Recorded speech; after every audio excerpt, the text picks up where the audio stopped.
Praise the lord. ప్రభువైన యేసుక్రీస్తు నామములో మీ అందరికీ ఉదయకాల శుభములు తెలియజేస్తున్నాం. మా యొక్క క్రీస్తు కృపా సంఘం కుటుంబ పక్షాన మీ అందరికీ మరొకసారి ప్రేమపూర్వక ఆహ్వానాన్ని తెలియజేస్తున్నాం. దేవుని యొక్క మహాకృపను బట్టి, ఆయన వాత్సల్యతను బట్టి దేవుడు మనల్ని కాచి కాపాడుతూ, కునుకక నిద్రపోక మనల్ని నడిపిస్తూ, బలపరుస్తూ, స్థిరపరుస్తున్న దేవునికి మహిమ కలుగును గాక. వాక్య భాగాన్ని చదువుకొని ప్రార్థనలోకి వెళ్దాం. యోహాను సువార్త 9వ అధ్యాయం 39 నుంచి 41వ వచనం వరకు. యోహాను సువార్త 9వ అధ్యాయం 39 నుంచి 41వ వచనం వరకు. అప్పుడు యేసు చూడని వారు చూడవలెను, చూచువారు గుడ్డివారు కావలెను అని తీర్పు నిమిత్తము నేను ఈ లోకమునకు వచ్చితినని చెప్పెను. ఆయన యుద్ధనున్న పరిశీలనలో కొందరు ఈ మాట విని మేమును గుడ్డివారమా అని అడిగిరి. అందుకు యేసు, మీరు గుడ్డివారైతే మీకు పాపము లేకపోవును గాని చూసుచున్నామని మీరు ఇప్పుడు చెప్పుకొనుచున్నారు గనుక మీ పాపం నిలిచి ఉన్నదని చెప్పాను. ప్రార్థన చేసుకుందాం. మహాగణుడ, మహోన్నతుడ, పరిశుద్ధుడా యేసయ్యా, నీకు వందనాలు. అయా, జీవం కలిగిన దేవా, అయినా నీ వాక్యమును తేట తెల్లగా ఉన్న నీ వాక్యమును మాతో మాట్లాడండి అయ్యా, ముఖాముఖిగా మాట్లాడండి నాయన. మా జీవితాలు, మా ఆత్మీయ క్షేమాభివృద్ధి కలుగునట్లు, నీ ముఖ దర్శనాన్ని మేము చూచినట్లు నీ వాక్యము నాకు మాకు ప్రత్యక్షతను దయచేయండి దేవా. వినగలిగే చెవులు, గ్రహించగలిగిన హృదయం, లోబడే బ్రతుకును మాకు దయచేసి నీ అందు నాయన ఒక అనుభవ సాక్ష్యాన్ని, ఒక సహజీవనాన్ని, మేము జీవించే జీవితాన్ని, నిత్యరాజ్య వారసత్వాన్ని స్వతంత్రించుకునే కృపకు పాత్రలుగా నన్ను మమ్మల్ని చేయండి నాయన. మా ప్రియులందరినీ మీరు జ్ఞాపం చేసుకోండి నాయన. బిడ్డలు నాయన నీ కృపలో, నీ క్షేమాభివృద్ధులు మీరు నింపి నడిపించండి నాయన.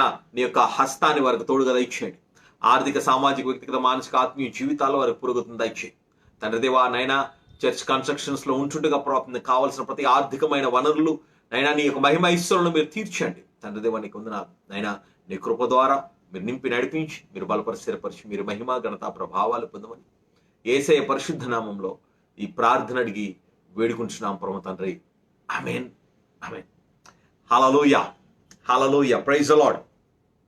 ఎంత అద్భుతమైన లేఖన భాగం చూడండి. అంతటా వాడు ప్రభువా నేను విశ్వసించున్నానని చెప్పి ఆయనకు మొక్కెను. అప్పుడు యేసు చూడని వారు చూడవలెను, చూచు వారు గుడ్డివారు కావాలనని తీర్పు నిమిత్తము నేను ఈ లోకమునకు వచ్చితినని చెప్పెను. ఆయన యొద్దనున్న పరిసయ్యులు కొందరు ఆ మాట విని మేము గుడ్డివారమా అని అడిగిరి. ఇక్కడ చూడండి ఒక సెంటెన్స్, చూచేవారు చూడకూడదు, చూడని వారు చూడాలి. అది ఏంటి? చూచేవారు చూడకూడదు, చూడకూడని వారు చూడాలి. ఏమి చూడాలి, ఏమి చూడకూడదు? అద్భుతమైన మాట. ఈ వ్యక్తి పుట్టుక గుడ్డివాడు. యేసు ప్రభువారు అక్కడ ఉన్నప్పుడు ఆ షిలోము అనే ఒక వాటర్ ఫౌంటైన్ దగ్గర ప్రభువారు వచ్చినప్పుడు వారు వచ్చి అన్నారు, ఈ అబ్బాయి చూశాడు, వాడిని కొంచెం ఊరు వెలుపటికి తీసుకెళ్ళి ఉమ్ముతో బురద చేసి వాని కనుల మీద ఆ బురదను పూసి నీవు సిలోయము అని కోనేటికి వెళ్ళి అందులో కడుక్కోమని చెప్పాను. సిలోయం అనే మాటకు పంపబడెను వాడు అని అర్థము. వాడు వెళ్ళి కడుక్కొని చూపు గలవాడై వచ్చాను. ఇది 6వ వచనంలో మనకు కనబడుతుంది. యోహాను సువార్త 9:6లో కనబడుతుంది. పుట్టుక గుడ్డివాడు, ప్రభు ప్రార్థన చేశారు, వాడు కళ్ళు తెరవబడ్డాయి. It's an awesome miracle. పరిసయ్యులకి మళ్ళీ ఒక ప్రాబ్లం వచ్చింది.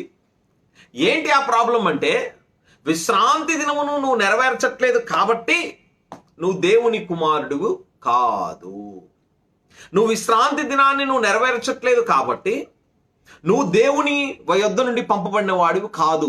ఇప్పటికీ చాలా మంది యెహోవా సాక్షులు, ఏదో కింగ్డమ్ రూమ్ అని, ఏదో ఇంకొకటని శనివారము ఆరాధన చేయాలి, ఆదివారం ఆరాధన చేయకూడదని ఈ యొక్క బోధిస్తూ తిరుగుతూ ఉంటారు. శనివారం ఒక్కరోజు ఆరాధన చేస్తే చాలు పరలోకంకి వెళ్ళిపోతామని.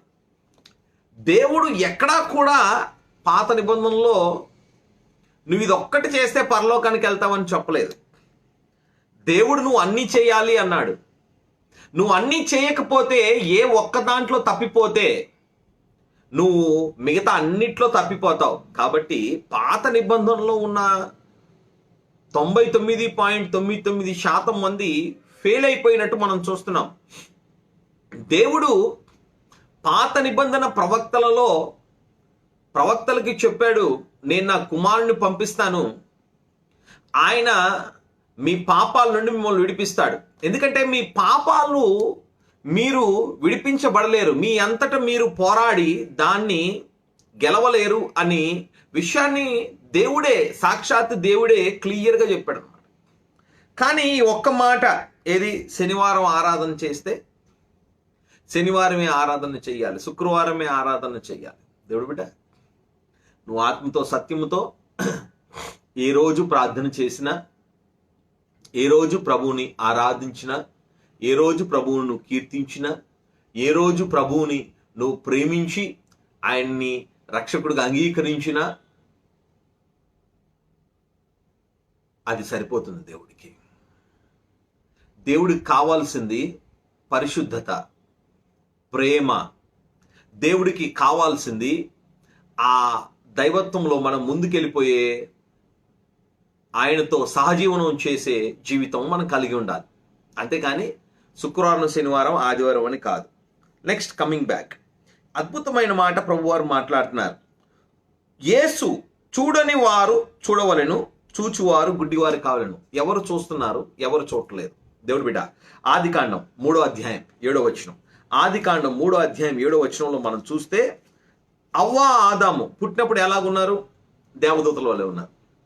వాళ్ళు దేవుడి సృష్టి అంతటిని చూశారు, చాలా సంతోషించారు, చాలా చక్కగా ఉన్నారు. దానికి ఒక చిన్న ఎగ్జాంపుల్ నేను మీకు చెప్తాను చూడండి. 3వ అధ్యాయంలో మనం చూసినట్లయితే చూడండి, 4వ వచనంలో,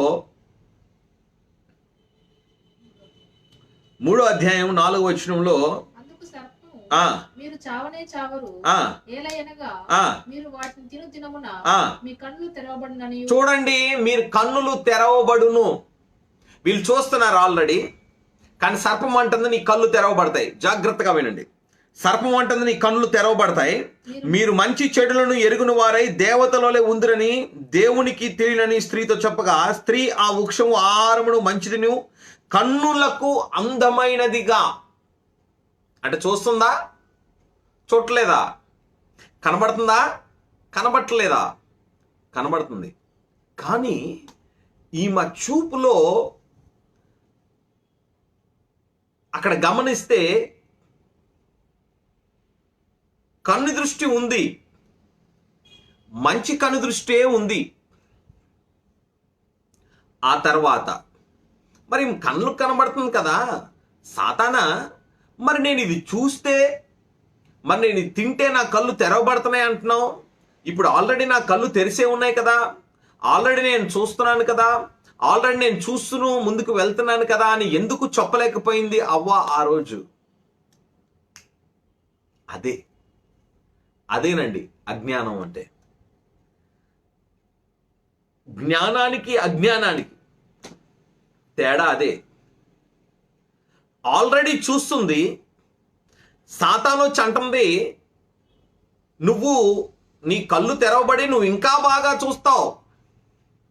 అప్పుడు అనాలి, నేను ఆల్రెడీ చూస్తున్నాను కదా, ఇంకా కొత్తగా చూసేది ఏంటి అని. లేదు, ఏదో ఉంది, నేను చూడాలనుకుంటున్నాను. దేవుడి బిడ్డ, ఈరోజు ప్రపంచంలో ప్రతి ఒక్క వ్యక్తిని సాతాను డిసీవ్ చేస్తుంది. సేమ్ ప్రాసెస్లో ఎంటర్టైన్మెంట్, నీకేదో కొత్తది చూడాలి, ఏదో కొత్త విధానాన్ని చూడాలి, ఏదో కొత్త డిజైన్ని చూడాలి, ఏదో కొత్త వ్యక్తిని చూడాలి, ఏదో కొత్త అందాలు చూడాలి, ఏదో కొత్త దేవుడి బిడ్డ విషయాల్ని మనం చూడాలి, చూస్తే మనకేదో జ్ఞానం పెరుగుతుంది అని వాడు పరిగెత్తిస్తా ఉంటాడు. ఆ మొబైల్ ఫోన్లో కొంతమంది మంచిగా దేవుడి వాక్యాలను చూస్తారు, దేవునికి స్తోత్రం. యూట్యూబ్లో వాక్యాలు చూస్తారు, దేవునికి స్తోత్రం. దేవుని పాటలు వింటారు, దేవునికి స్తోత్రం. బైబిల్ కామెంటరీస్ చదువుతారు, దేవునికి స్తోత్రం. They are good. I'm not commenting about that people. కానీ కొంతమంది అందులో వారి ఆత్మీయ క్షేమాభివృద్ధి కలగజేయాలనే విషయాల మీద ఎక్కువ ఫోకస్ చేస్తారు. Because they want to know how the world is. ఎలా ఉంది లోకం, ఎలా ఉంది ప్రపంచం, ఎలా ఉంది, ఇంకా నేనేదో తెలుసుకోవాలి అని చూస్తున్నారు. కానీ ఏమవుతుందంటే ఆ రోజు నాకు చాలా ఆశ్చర్యం వేస్తుంది. ఎందుకంటే ప్రపంచంలో నెంబర్ 1 ఫోన్ మొన్నటిదాకా, ఇప్పుడు ఏదో కొత్త కంపెనీ వచ్చింది, మొన్నటిదాకా యాపిల్ ఫోన్. ఈ యాపిల్ ఫోన్ సింబల్ని చూసినప్పుడల్లా నేను నవ్వుకుంటాను. ఎందుకంటే ఈ యాపిల్ సగం కొరికున్నట్టు ఆ సింబల్ ఉంటుంది. నేను చూసినప్పుడు నాకు ఒకటే సన్నివేశం గుర్తుకొస్తుంది. ఏంటంటే అవ్వ ఆదాము పండును కొరికారు, అదే గుర్తుకొస్తుందండి నాకు. నేను చాలాసార్లు చూసి నవ్వుకున్నాను. అరే ఏంటి, ఈ యాపిల్ ఫోన్ చూసిన ప్రతిసారి నాకు అవ్వ ఆదాము ఆ పండు కొరికిన సన్నివేశమే గుర్తుకొస్తుంది. వీడెవడో డిజైన్ చేసిన వాడి కోసం కనుక్కోవాలరా బాబు అనుకునేవాడు నేను. ఇప్పటికీ అదే అనుకుంటున్నాను. చూడండి, అంటే they'll help you to taste and see something that you have not yet seen. నువ్వు ఇంతవరకు చూడని రుచిని, అభిరుచిని, దృశ్యాన్ని నీకు చూపించే పరికరమే యాపిల్ ఫోన్. అది వాడి కాన్సెప్ట్. ఇక్కడ సేమ్ కాన్సెప్ట్ వాడాడు 6000 సంవత్సరాల కిందట. ఎవరు? సాతాను, పడిపోయిన లూసిఫర్. వాడు వాళ్ళకి అది తినిపించిన తర్వాత, వాళ్ళు అది తిన్న తర్వాత చూడండి 7వ వచనంలో మనం చూస్తే, అప్పుడు వారిద్దరి కన్నులు తెరవబడెను, వారు తాము దిగంబరులమై ఉన్నామని తెలుసుకొని అంజూరపు ఆకులు కట్టుకొని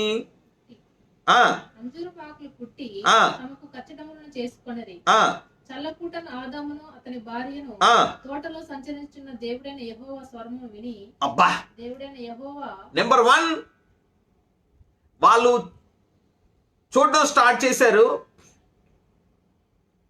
అంతకుముందు చూడలేదా? ఉంది, కనుదృష్టి ఉంది. ఆ కనుదృష్టి చెడు లేని కనుదృష్టి. విను, ఓన్లీ మంచిని మాత్రమే చూసే దృష్టి, చెడు చూడదు. అలా ఎలా ఉంటుందండి పాస్టర్ గారు?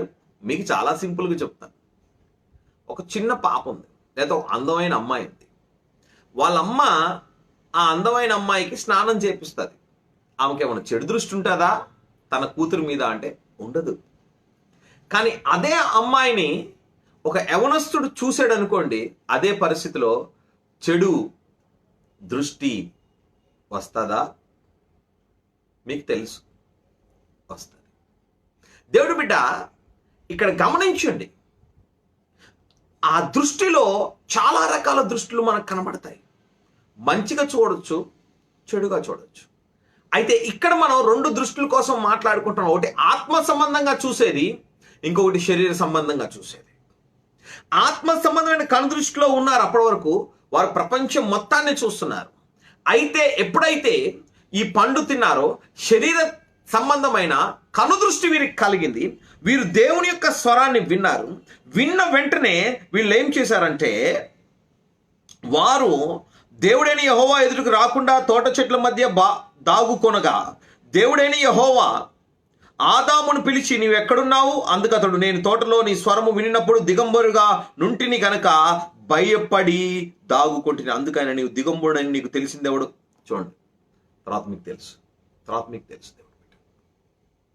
ఒక్క పాయింట్లో దేవుడు అడుగుతున్నాడు, అసలు నువ్వు దిగంబరుడు అనే విషయం నీకు చెప్పింది ఎవరు? ఆ విషయం నీకు తెలియదు కదా. నువ్వు ఆత్మ సంబంధమైన వ్యక్తివి కదా. నువ్వు ఎందుకు శరీర సంబంధమైన వ్యక్తిగా మాట్లాడుతున్నావు?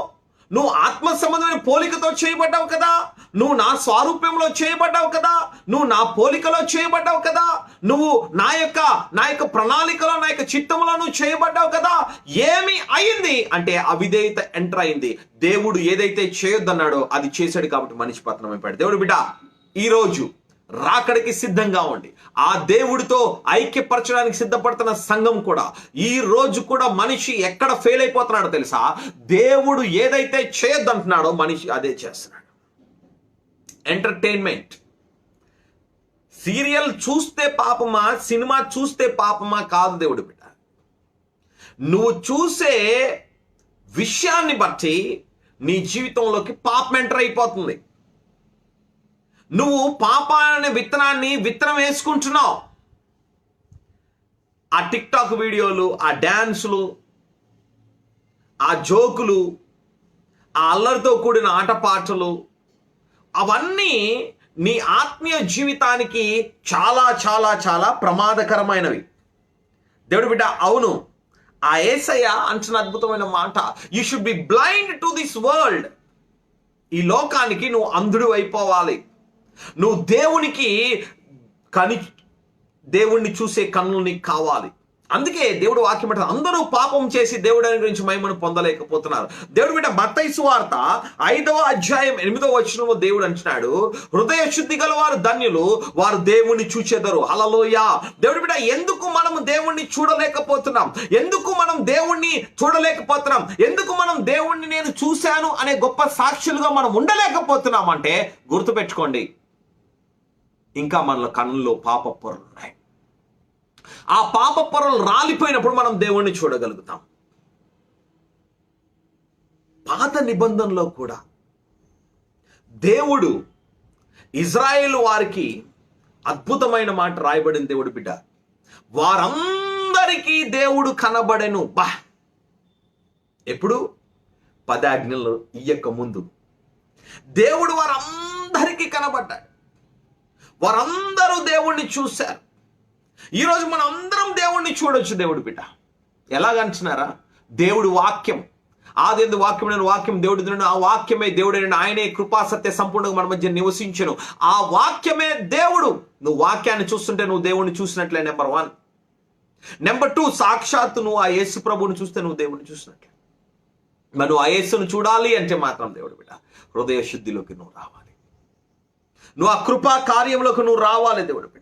అందుకే హెబ్రీయులకు రాసిన పత్రిక 5వ అధ్యాయం 14వ వచనంలో ఆ దేవుని యొక్క వాక్యం ఏమంటుందంటే, హెబ్రీయులకు రాసిన పత్రిక 5వ అధ్యాయం 14వ వచనం. Thank you Jesus. వయస్సు వచ్చిన వారు అభ్యాసము చేత మేలు కీడులను వివేచించుటకు సాధకము చేయబడిన జ్ఞానేంద్రములను కలిగి ఉన్నారు గనుక బలమైన ఆహారము వారికే తగును. హల్లెలూయా. ఏమైందట?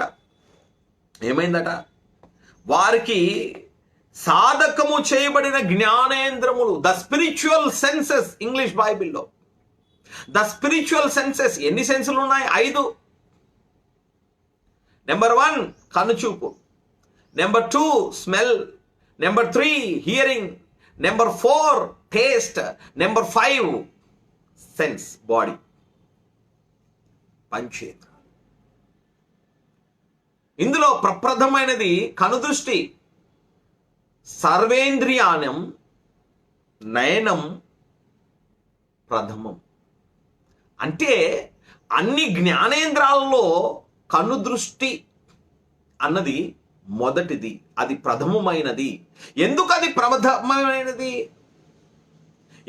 ప్రథమమైనది అంటే అది అంధత్వంలో ఉన్న వాడిని వెలుగులోకి తీసుకెళ్తాది. వాడు కళ్ళు తెరవబడినప్పుడు మాత్రమే వెలుగును చూస్తాడు, లేకపోతే చూడలేడు. దేవుడు వాక్యం అందరు చదువుతున్నారు కానీ ప్రత్యక్షత లేదు. కారణం ఏంటంటే వాళ్ళ కళ్ళు మూసుకుపోయాయి. కారణం ఏంటంటే వారి కళ్ళలో నుంచి పాప పొరలు రాయబడలేదు. కారణం ఏంటంటే వారు దేవుడి స్వరాన్ని వినలేకపోతున్నారు. కారణం ఏంటంటే వారి యొక్క బాడీ మెంబర్స్ ని, అంటే వాళ్ళ అవయవాలని నీతికి సాధనాలుగా వారు వాడలేకపోతున్నారు. వారు దాన్ని అభ్యాసము చేయట్లేదు. దేవుడి బిడ్డ, రోమిలికి రాసిన పత్రిక 6వ అధ్యాయంలో 15 నుంచి 23 వచనాల వరకు మనం చదివినప్పుడు అక్కడ కంటిన్యూగా దేవుడి యొక్క వాక్యం చాలా అద్భుతంగా మాట్లాడబడుతుంది. చాలా అద్భుతంగా మాట్లాడు. దేవుడు అంటాడు 6:15, అట్లైన ఎడల కృపకే గాని ధర్మశాస్త్రముకు లోనైన వారు కాము, పాపము చేయుదుమా?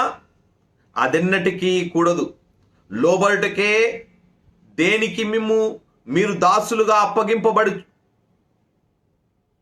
అప్పగించుకొందురో అది చావు నిమిత్తమేగా, పాపమునకే గాని నీతి నిమిత్తముగా విధేయులకే గాని దేనికి మీరు లోబడదురో దానికే దాసులగుదరని మీరెరుగరా. అద్భుతమైన మాట. నువ్వు పాపానికి లోబడితే నువ్వు పాపానికి దాసుడు అవుతావు. ఆగండి అలాగా. నువ్వు నీతికి దాసుడు అయితే, నువ్వు నీతికి లోబడితే నువ్వు నీతికి దాసుడు అవుతావు. దేవుడి బిడ్డ, ఇక్కడ అద్భుతమైన సత్యాన్ని, ఒక అద్భుతమైన తాళపు చేతిని దేవుడు ఇస్తున్నాడు. నువ్వు ఏదైనా చేయలేకపోతున్నావా? నువ్వు ఏదైనా సాధించలేకపోతున్నావా? నువ్వు అధిగమించలేకపోతున్నావా? ఇక్కడ తాళపు చేయిస్తున్నాడు దేవుడు. ఇక్కడ తాళపు చేయి. అదేంటి అంటే నువ్వు లోబడాలి. నువ్వు దేనికి లోబడాలి? నువ్వు నీతికి లోబడాలి. నువ్వు నీతికి ఎప్పుడైతే లోబడతావో దేవుడు బిడ్డ, నువ్వు నీతికి దాసుడు అవుతావు. నువ్వు ఎప్పుడైతే పాపానికి లోబడతావో నువ్వు పాపానికి దాసుడు అవుతావు. మీరు పాపమునకు దాసులై ఉంటురి కనుక ఏ ఉపదేశ క్రమమునకు మీరు అప్పగింపబడితిరో దాన్ని హృదయపూర్వకంగా లోబడిన వారై పాపము నుండి విమోచించబడి నీతికి దాసులైతిరి. చూడండి, నీతికి దాసే. అందుకే దేవునికి స్తోత్రం, మీ శరీరము బలహీనతను బట్టి మనుష్య రీతి మాట్లాడుచున్నాను. ఏమనగా అక్రమము చేయుటకు, అపవిత్రతకును, అక్రమమునకును మీ అవయవములను దాసులుగా ఎలాగా అప్పగించుతిరో. ఎలాగైతే మన శరీర అవయవాల్ని కొట్టడానికి, తిట్టడానికి, చంపడానికి, ద్వేషించడానికి, హింసించడానికి, అబద్ధాలు ఆడడానికి, బూతులు మాట్లాడడానికి, అల్లరితో కూడిన ఆటపాటలకి, వ్యభిచారానికి, జారత్వానికి, కామకత్వానికి, దొంగిలేయడానికి, హింసించడానికి వాడామో, అలాగే పరిశుద్ధత కలుగుటకై ఇప్పుడు మీ అవయవాల్ని నీతికి దాసులుగా అప్పగించుకునుడి. ఆమేన్. మన అవయవాల్ని నీతికి దాసులుగా అప్పచెప్పాలి. అంటే we should obey to the word of God to fulfill. నేను ఎలాగైనా ఎటువంటి పరిస్థితిలో నేను దేవుడు వాక్యానికి నేను విధేయుడిని అవుతాను. నేను నా అవయవాన్ని పాపానికి కాకుండా నీతికి దాసత్వానికి అప్పచెప్తాను. నేను అట్టి రీతిగా సాధకము చేస్తాను. I will practice makes the man perfect. నీ శరీరంలో, నీ నోట్లో నుంచి తప్పు మాటలు రాకుండా, బూతులు రాకుండా, అబద్ధాలు రాకుండా నువ్వు కాల్చుకోవాలి. నువ్వు దేవుణ్ణి స్తుతించినప్పుడు, దేవుణ్ణి ప్రార్థన చేసినప్పుడు, కృపను వెంబడించినప్పుడు, కృప మీద నువ్వు ప్రభువును స్తుతించినప్పుడు, ప్రభువా నన్ను ముట్టండి అంటున్నాడు కదా యెషయా. నేను అపవిత్రమైన జలముల మధ్య ఉన్నాను, నా పెదాల్ని కాల్చు, నా నాలికను కాల్చు. నేను దేవుణ్ణి చూశాను, నా పెదాల్ని కాల్చు. నేను దేవుణ్ణి చూశాను, నా నాలికను కాల్చు. మనం కాల్చబడాలి, మనం పరిశుద్ధపరచబడాలి. అప్పుడు మనం నీతికి సాధనాలుగా మారుతాం. అంటే మనం ఆ ప్రాక్టీస్ చేస్తున్నప్పుడు, వాటిని మాట్లాడకుండా ప్రభు దగ్గర సహాయతను కోరుతున్నప్పుడు, ఆ దేవుడికి మన అవయవాల్ని అప్పచెప్పుకొని మనం అలా ఉన్నప్పుడు, దేవుడు బిడ్డ చూడండి, దేవుడు మనలో అద్భుతమైన కార్యాన్ని చేస్తాడు. అందుకే అపవిత్రమైన వాటి యొక్క అంతము మరణమే అంటున్నాడు 21వ వచనం చూడడం. అయినను ఇప్పుడు పాపము నుండి విమోచింపబడిన దేవునికి దాసులై ఉన్నందున పరిశుద్ధత కలుగుటకే మీకు ఫలము, ఆమేన్, దాని అంతము నిత్య జీవము. నువ్వు దేవుని ఆత్మకు లోబడతావా, నిత్య జీవితం అనే ఫలాన్ని వస్తుంది. లేదు శరీరానికి లోబడతావా, పర్లేదులే దేవుడు తీర్పు సంగతి తర్వాత చూద్దాం, పర్లేదులే దేవుడి గురించి తర్వాత మాట్లాడుకుందాం, బయటికి మాత్రం పరిశుద్ధుల సహవాసం మాట్లాడదాం, ఇంట్లో మాత్రం బూతులు మాట్లాడుకుందాం, ఎవడు వినలే, నా భార్యే కదా కావాల్సిన బూతులు తిట్టేద్దాం అని బూతులు తిట్టేస్తే ఎవరు వింటలేదు కదా అని చెప్పేసి నువ్వు అంటే జాగ్రత్త, నువ్వు దేవుని ఆలయాన్ని పాడు చేస్తున్నావు. నీ శరీరం నీది కాదు, నా శరీరం నాది కాదు, ఇది దేవుని వలన కలిగింది. దీనికి యజమాని దేవుడు, ఆయన స్వరక్తం ఇచ్చి కొన్నాడు. నా శరీరం నా ఇష్టం, నీదనేది ఏది లేదు, అది దేవుడిది. నువ్వు దాన్ని సంరక్షించాలి, పోషించాలి, దేవుని కొరకు వాడాలి. ఎందుకంటే రేపొద్దు నువ్వు దేవుడికి లెక్కప్ప చెప్పాలి. గుర్తుపెట్టుకో, చాలా సంబరపడిపోతూ ఉంటాం ఈ శరీరాన్ని చూసి, కానీ దేవుడు ఈ శరీర విషయం, నువ్వు మాట్లాడే మాటల విషయం లెక్క అడుగుతాడు. గుర్తుపెట్టుకో. కృపలోకి వద్దాం. మనం చాలా అపవిత్రమైనది చేశాం. కొంచెం దేవుడి బిడ్డ, దేవుడి యొక్క మాట 1 కొరింథీ 5:6 మనం చూస్తే, ముద్ద కొంచెం ఉన్నా, పులుపు కొంచెం ఉన్నా ముద్ద మొత్తం పులిగిడైపోతుంది. అలాగే హెబ్రీయులకు రాసిన పత్రిక 12:15 చేదైన వేరు ఏదైనా కొంచెం ఉందేమో చూసుకో, అది నీ చెట్టంతా పాడు చేసేస్తుంది, జాగ్రత్త అని దేవుడు చెప్తున్నాడు. పేతురు రాసిన మొదటి పత్రిక 4:2-4 మనం చూస్తే అక్కడ ఇంకా చాలా క్లియర్గా ఇక్కడ ముద్ద వేరు అనే మాటను వాడుతున్నాడు, కానీ ఇక్కడ మాత్రం చాలా స్పష్టంగా చాలా లోతుగా పరిశుద్ధాత్మ దేవుడు రాపిచ్చాడు. చూడండి, అంటున్నాడు, శరీర విషయంలో శ్రమ పడిన వారు శరీరందు జీవించు మిగిలిన కాలము ఇక మీదట మనుజాశలను అనుసరించి నడుచుకొనక. ఏమంటున్నాడు? మనుజాశలు అంటే మనుషులకు వచ్చే ఆశలు ఉంటాయి చూసారా, ఏదో సంపాదించాలి, ఏదో సుఖపడిపోవాలి, ఎక్కడో బొర్లేయాలి, ఏదో తాగేయాలి, ఏదో తినేయాలి, ఏదో ధరించుకోవాలి, ఏదో సంపాదించాలి, ఏదో ఏదో ఏదో ఏదో ఏదో దానికోసం ఎంత అక్రమమైనా చేస్తారు. నడుచుకొనక దేవుడికి ఇష్టానుసారముగా నడుచుకున్నట్లు పాపముతో జోలి ఇక చదువు ఒకసారి. జోలి ఇక 4వ అధ్యాయం, పేతురు రాసిన మొదటి పత్రిక 4:2 శరీర విషయంలో శ్రమ పడిన వారు శరీరమందు జీవించు మిగిలిన కాలమున ఇక మీదట మనుజాశలను అనుసరించి కనుక దేవుని ఇష్టానుసారముగానే నడుచుకున్నట్లు పాపముతో జోలిక నేమిక లేక మనము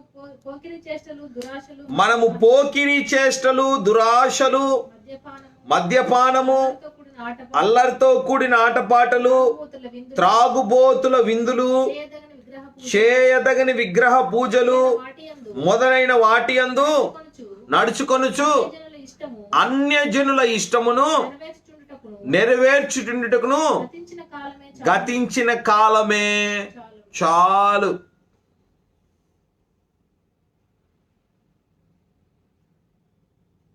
ఇక చాలు చేసిన పాపం, ఇక చాలు లోక సంబంధమైన శరీర సంబంధమైన జీవితం. ఇప్పుడు దేవుని ఆత్మ సంబంధమైన జీవితంలోకి మనం రావాలి. మనము అలా చూడగలగాలి. అద్భుతమైన విషయం ఏంటంటే, అపోస్తలుడైన పౌలు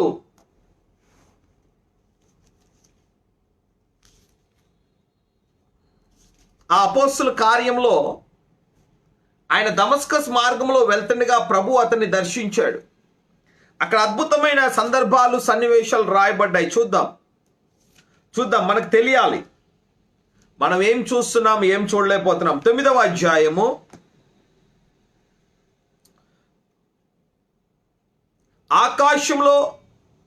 3వ వచనం. అతడు ప్రయాణము చేయుచు దమస్కసు దగ్గరికి వచ్చినప్పుడు అకస్మాత్తుగా ఆకాశం నుండి ఒక వెలుగు అతని చుట్టూ ప్రకాశించాడు. అప్పుడు అతడు నేల మీద పడి, సౌలా సౌలా, నీవేళ నన్ను హింసించున్నావని అతనితో ఒక స్వరం పలుక వినను. నెంబర్ 1 ఆయన విన్నాడు. ప్రభువా నీవెవడని అడుగుగా ఆయన, నేను నువ్వు హింసించుచున్న యేసును, లేచి పట్టణమునకు వెళ్ళుము అని చెప్పాను. అతడు ప్రయాణము చేసి మనుషులు ఆ స్వరము వినిరి గాని ఎవరిని చూడక మౌనముగా నిలబడిరి. చూడండి, మనుషులు స్వరాన్ని విన్నారు కానీ సౌలుతో చుట్టుపక్కల ఉన్నవారు ఎవ్వరినీ చూడలేదు. కానీ అద్భుతమైన విషయం ఏంటంటే, సౌలు చూశాడు. సౌలు చూసిన తర్వాత ఆయన కన్నులు మూయబడ్డాయి. సౌలు నేల మీద నుండి లేచి కన్నులు తేరి చిన్నను ఏమీ చూడలేకపోయాను గనక వారు అతన్ని చేయి పట్టుకొని దమస్కస్లో నడిపించి అతడు 3 దినములు చూపు లేక అన్నపానము లేక పుచ్చుకొనక ఉండెను. He was blind for all 3 days. And coming to verse number 17, అననీయ వెళ్ళి ఆ ఇంట ప్రవేశించి అతని మీద చేతులుంచి, సౌలా సహోదరుడా, నీవు వచ్చిన మార్గములో నీకు కనబడిన amen, that is a perfect word, నీకు కనబడిన సౌలుకి దేవుడు కనబడ్డాడు. సౌలు చుట్టూ ఉన్న వారికి కనబడలేదు. దేవుడు బిడ్డ గమనించు, వారందరూ సౌలుతో ఉన్నారు. ఆ ఏరియా మొత్తం వెలుగు ప్రకాశించింది. అయితే సౌలు చూస్తున్నాడు, వారు చూడలేదు. ఆ తర్వాత సౌలు చూడట్లేదు, ఆయన కళ్ళు మూయబడ్డాయి. వీరందరూ చూస్తున్నారు. వీరు సౌలును తీసుకున్నారు, ఒక దగ్గర ఉంచారు. 3 రోజులు ఆయన చూడలేదు. ఆ తర్వాత ఇతన్నాడు, నీకు కనబడిన ప్రభు అయిన యేసు నీవు దృష్టి పొంది పరిశుద్ధాత్మతో నింపబడినట్లు నన్ను పంపి ఉన్నాడని చెప్పాను. అప్పుడు ఆయన అతని కనుల నుండి పొరలు వంటివి రాలగా దృష్టి కలిగి లేచి బాప్తీసం పొందెను. తర్వాత ఆహారం పుచ్చుకొని బలపడెను. హల్లెలూయా. అతడి పాప పొరలు రాలిపోయాయి. అతడు దృష్టి పొందాడు, బాప్తీసం తీసుకున్నాడు. దేవుడి బిడ్డ గమనించు, ఈరోజు మనం అందరం అనుకుంటున్నాం, మనందరం చూస్తున్నామని. కానీ నిజంగా మనం చూస్తున్నామా? దేవుణ్ణి మనం చూసామా? దేవుడి చిత్తాన్ని మనం చూసామా? అందుకే భవిష్యత్తులో ఏం జరగబోతుందో చూపించడం కొరకు దేవుడు అబ్రహాంతో అన్నాడు, అబ్రహామా, నీవు కన్నులెత్తి చూడు, ఆకాశాన్ని చూశాడు, నక్షత్రములు, భూమి ఇసుక రేణువులు చూశాడు. ఇలాగా నీ జనాంగం అవ్వబోతుంది. హల్లెలూయా. విశ్వాసపు కనుదృష్టి మీకు కావాలి. నువ్వు చూస్తున్నంత వరకు ఈ దేశాన్ని నేను నీకు స్వాస్థ్యంగా ఇస్తాను. ఆమేన్. మనం చూడగలగాలి. దేవుడు, మనం అనుకుంటున్నాం మేమంతా చూస్తున్నామని, కానీ మనం చూడలేకపోతున్నాం. ఆత్మ సంబంధంగా ఎప్పుడైతే మనం చూడగలుగుతామో ఒక గొప్ప ఆశీర్వాదంకి వెళ్తాం. దేవుడి బిడ్డ, లోకము నీ దగ్గరికి రావాలి. లోకము నీ దగ్గరికి రావాలి. రాజులు నీ దగ్గరికి రావాలి. యజమానులు నీ దగ్గరికి రావాలి. రాణులు నీ దగ్గరికి రావాలి. నువ్వు ఒక గొప్ప ఆధ్యాత్మికమైన ఆశీర్వాదంలో నువ్వు ఉన్నావు. లోకము నీ తిట్టు రావాలి. మనం ఒకసారి చూద్దామండి, యెషయా గ్రంథంలోకి వెళ్దాం. యెషయా గ్రంథం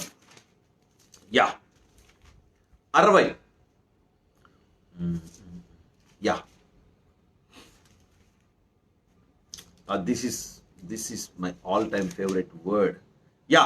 నీకు వెలుగు వచ్చి ఉన్నది, లెమ్ము తేజరిల్లుము. మొదటి వచనం, యెహోవా నీ మహిమ నీ మీద ఉదయించెను.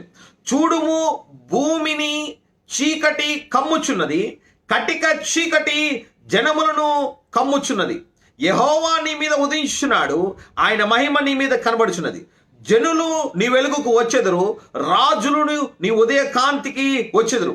కన్నులెత్తి చుట్టూ చూడుము, మీరందరూ కూడుకొని నీ యొద్దకు వచ్చుచున్నారు. నీ కుమారులు దూరం నుండి వచ్చుచున్నారు, నీ కుమార్తెలు చంకనెత్తబడి వచ్చుచున్నారు. నీవు చూచి ప్రకాశింతువు, నీ గుండె కొట్టుకొనుచు ఉప్పొంగును. సముద్రపు వ్యాపారము నీ వైపు తిప్పబడును, జనుల ఐశ్వర్యము నీ యొద్దకు వచ్చును. What a wonderful word. వర్తకపు ఓడలండి. ఒక ఓడ కనీసం ఒక 6 నెలలు మన కొత్తగూడెం జిల్లాని పోషించగలుగుతుంది, అంత పెద్ద ఓడ. అలాంటి వర్తకపు నీ వైపు తిప్పబడుతుంది. అంటే మనం చాలా చాలా చాలా లీస్ట్ పాయింట్లో ఉన్నాం. దేవుడు మనల్ని పిలిచిన ఆ డిగ్రీని మనం చూస్తే అది చాలా ఉన్నతంగా ఉంది. అందులోకి మనం ఎప్పుడు వెళ్తాం తెలుసా?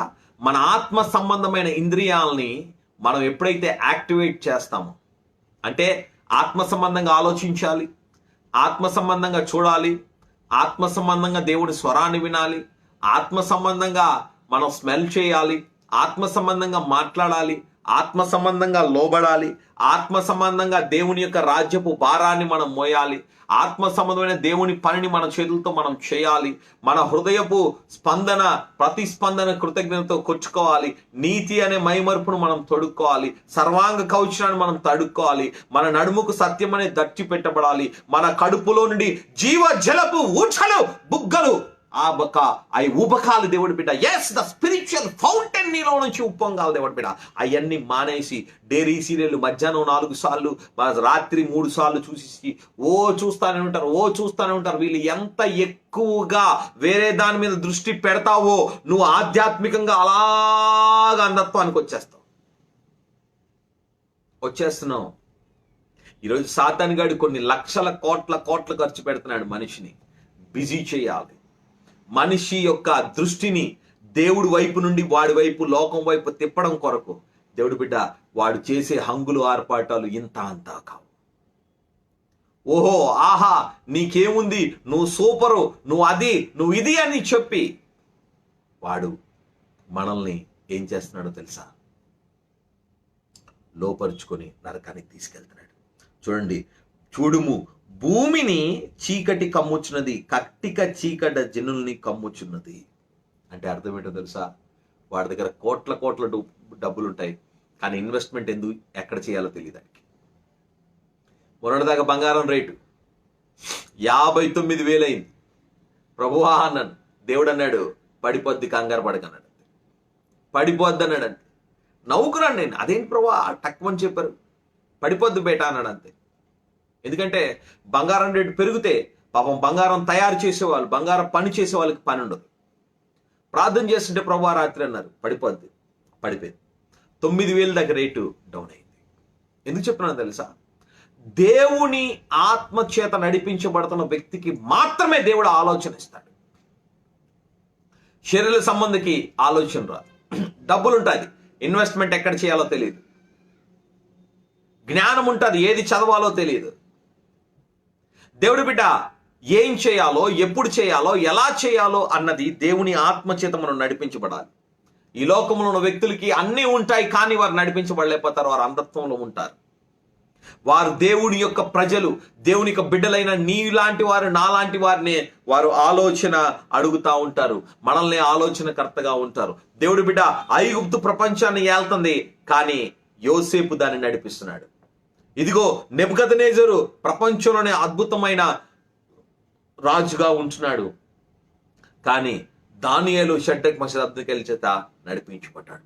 ఈరోజు ప్రపంచం మన కళ్ళ ముందు కనబడుతున్న అద్భుతమైన ధనికుల చేత కాదండి, దేవుని ప్రజలైన, గుర్తుపెట్టుకో, యూదుల చేత, దేవుని ఆత్మ సంబంధమైన క్రైస్తవుల చేత ఈ ప్రపంచం నడిపించబడుతుంది. It is for sure. Even our government financial issues are run by a believer. That's a perfect word what I am speaking to you. దేవుడు బిడ్డ, దేవుడు తన ప్రజలను అలాగ ఉంచుతాడు. అన్నీ ఉంటాయి వాళ్ళకి, కానీ అంధత్వం ఉంటుంది. వారు చూడలేకపోతారు, వారు చేయలేకపోతారు. కానీ దేవుడు ప్రజలైన మీరు, మనం చూడగలుగుతాం.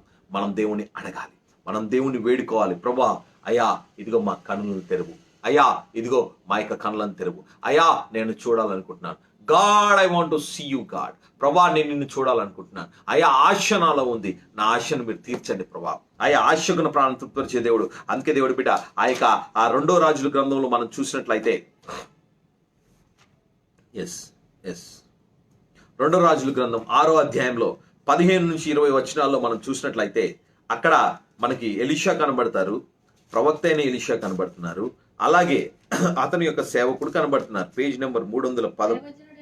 దైవజనుడైన అతని పనివాడు పెందల కాడ లేచి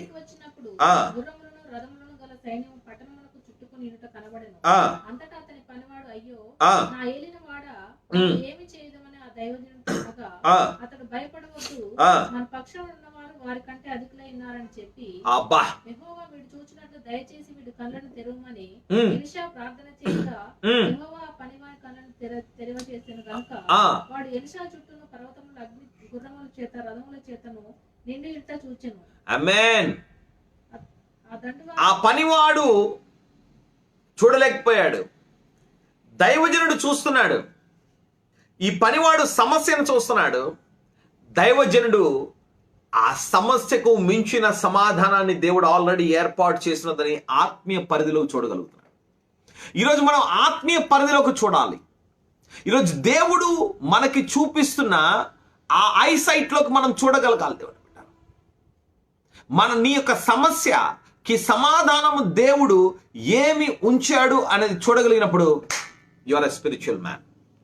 You are a spiritual man. You are the successor of Lord Jesus Christ. You are the more than conqueror, దేవుడు బిడ్డ.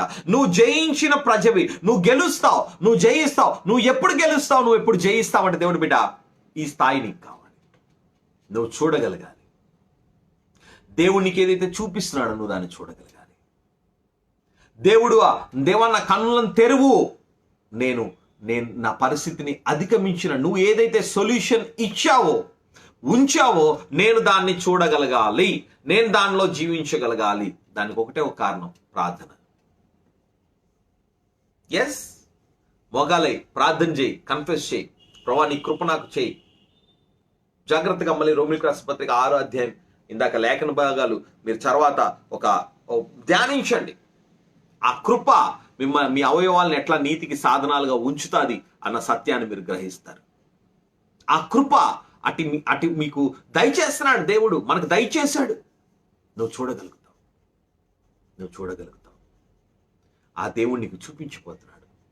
ఇక నువ్వు కలవరపడవు, ఇక నువ్వు భయపడవు, ఇక నువ్వు కృంగిపోవు. ఎందుకంటే దేవుడు చూపిస్తాడు. ఇక నువ్వు చూస్తావు, నీ సమస్యకు సమాధానం నువ్వు ఆల్రెడీ చూపించబడింది కాబట్టి నువ్వు చాలా కూల్గా ఉంటావు. నా దేవుడు నాకు ఇస్తాడు, నా దేవుడు నాకు చేస్తాడు, ఇంక నేనేం భయపడను. ఎస్, దేవుడు బిడ్డ, ఆ దేవుడు ఎఫ్తాను పలుకుతున్నాడు.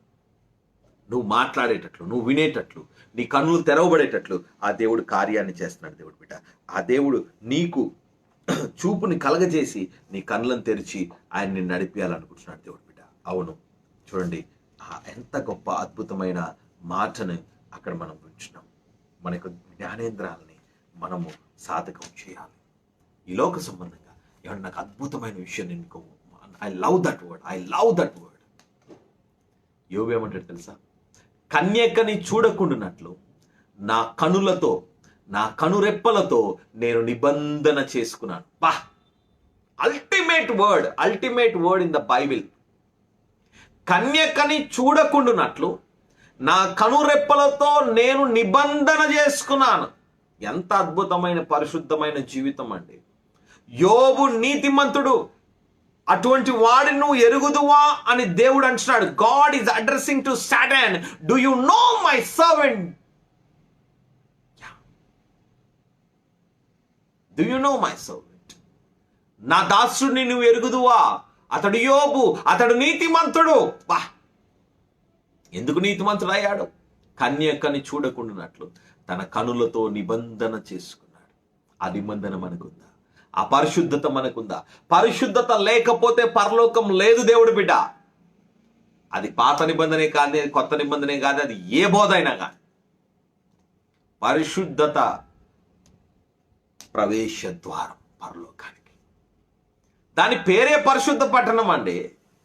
పరిశుద్ధులే ప్రవేశిస్తారు, అపరిశుద్ధులు కాదు. అదేదో ముందే పరిశుద్ధపరచబడతాం. ఏ ఒక్కడు నీతిమంతుడు లేడు. దేవునికి స్తోత్రం.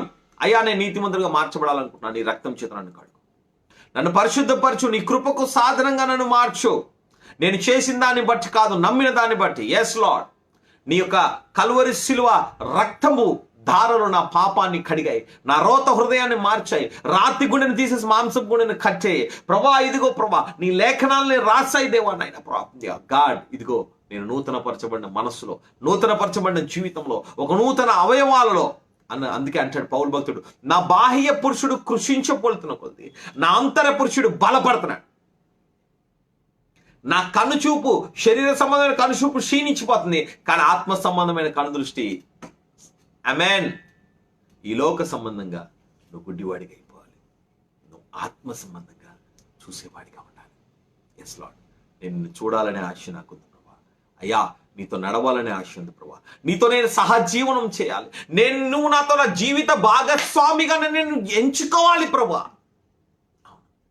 ఇతరులు నన్ను చూసినప్పుడు నిన్ను కనపరిచే బ్రతుకును నాకు దయచేయి ప్రభా. అట్టి కృపకు నైనా, అట్టి కృప నైనా సాధనాలుగా మా శరీరాలని ప్రభా మేము మలుచుకోవడానికి సాయం చేయి. ఒకప్పుడు దుర్నీతికి సాధనాలుగా వాడాం, ఇప్పుడైతే యేసయ్య నీ కొరకు నీతికి సాధనాలుగా మేము వాడడానికి సహాయం చేయండి ప్రభా.